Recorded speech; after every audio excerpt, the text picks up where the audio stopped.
Črne osoba, kaj ja konja, mislim z roko je nekala, moje bo malo vojna, kusu cela bada, ne povem ti nada, niente polna kada, bugi boy eleganti, I'm telling you nada, boga veliki trafik, konja i naučke veliki, komu cura rane Pacifik, vsi normalni za mjestu.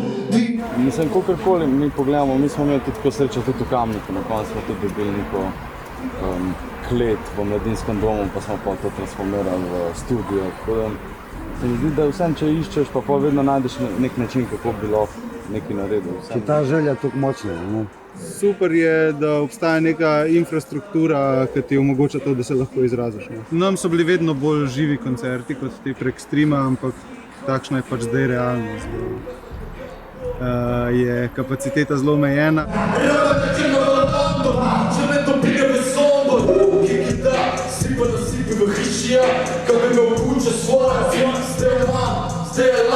Seveda bi več folka to rad bi gledali, zato pa imamo tudi stream zraven.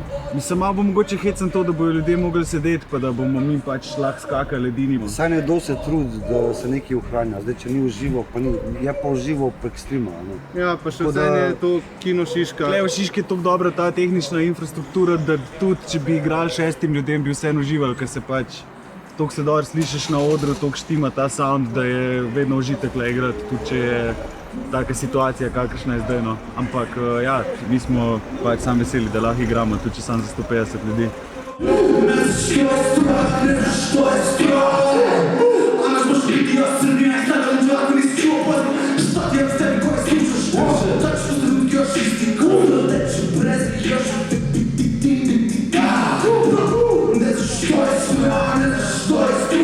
Če bi bila Ljubljana evropska prestolnica kulture, bi bilo verjetno ful enih sredstev več za kulturo, kar bi pol eventually bilo dobro tudi za nas, da bi pač lahko, ne vem... Pare pač, ne vem, stvari. Mislim pa tudi to je verjetno, da bi gostila pol Ljubljana dosti enih dobrih umetnikov iz tujine in to bi se lahko povezvali z njimi. Pa zaželjeno je tudi seveda, da je čim več dogodkov, čim več nekih različnih stvari, tudi nekih gostov iz Evrope pa okoli sveta, da spoznaš v živo tudi neko glasbo, ki je drugačna. V glavnem ljubavi pare. Ljubavi pare, to treba ljudi.